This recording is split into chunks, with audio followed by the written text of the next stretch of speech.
ভূতের ভয় পাও? অল্প অল্প। আচ্ছা, মানুষ মরলে ভূত হয়, তাই তো? রবিবারে কি খেয়েছো? মাছ ভাত।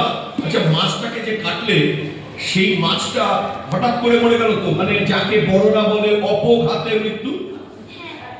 তোমার পায়ের তলায় পিঁপড়ে চাপা পড়ে মরে যায় তো, তাহলে সেই পিঁপড়েটা ভূত হয়ে তোমাকে কখনো সুড়সুড়ি দিয়েছে বা কামড়িয়েছে? তাহলে মানুষ মরলেই কেন ভূত হবে? রবিবারে যারা খাসির মাংস খেয়েছে সেই খাসি কি রাত্রিবেলা এসে ডেকেছে?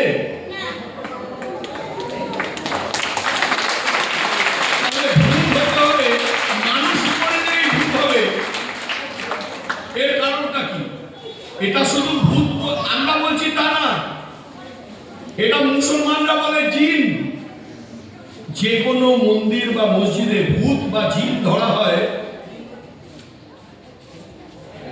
এইরকম পিতলের কলসিতে। যদি হিন্দুরা হয় তাহলে হিন্দু পুরোহিত হয় তাহলে ত্রিশূল দেয়, আর যদি মুসলিম মুমিন হয় তাহলে এখানে ছুরি দেয়, লোহার ছুরি।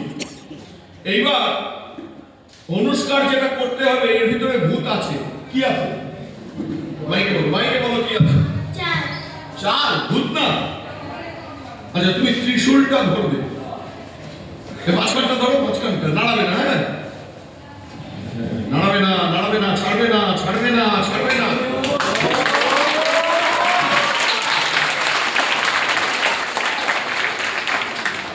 ভূত মানে অশরীরী, যাকে দেখা যায় না। তবে এই চালের ভিতরে সেই ভূত রয়ে গেছে, তাই তো? ভয় পাচ্ছ? একটুও পাচ্ছ না কেন? এখানে কি ভূত আছে না জিন আছে? ধরে রেখেছে কে? কি আছে ভিতরে বলে দাও, মাইকে বলে দাও। ম্যাগনেট আছে ভিতরে, চুম্বক আছে, চুম্বক। লোহা বলে তাকে ধরে রেখেছে, হতে পারে। আর না হলে ফেভিকুইক আছে, চুটকি মে চিপকায় না।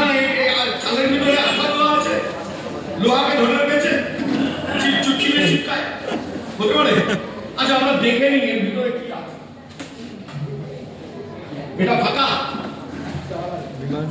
এর ভিতরে ঢেলে দাও। দেখো সাবধানে, ভূতটা কিন্তু পট করে তোমার ঘাড়ে চেপে যে বসতে পারে।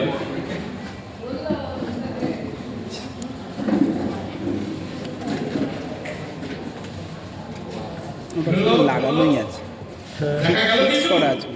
না না, চালের চাপে ওইটাই হচ্ছে। দেখে নাও, ম্যাগনেট আছে না? তাহলে এই ত্রিশূলটাকে ধরে রাখলো কিসে?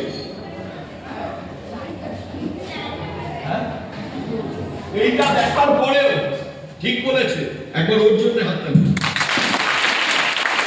এইটা দেখার পরেও কালকে আমরা মন্দির বা মসজিদে যাব জল পড়া আনতে বা ভূত ছাড়াতে। আসলে তুই হাতটা টেনে নে, এবার আবার টেনে নে। দ্বিতীয়বার পারছে না কেন?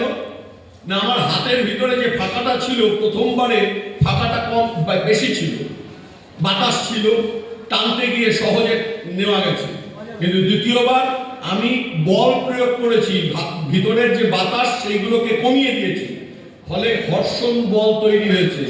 চালগুলো ওখানে যখন হাঁড়ির ভিতরে রেখেছি তখন ত্রিশূল দিয়েই আমি ভিতরের যে বায়ু বুদবুদ সেগুলোকে সরিয়ে দিয়েছিলাম, ফলে ওইটাই পাশাপাশি থেকে কনজেস্টেড হয়ে ঘর্ষণ বল প্রয়োগ করেছে।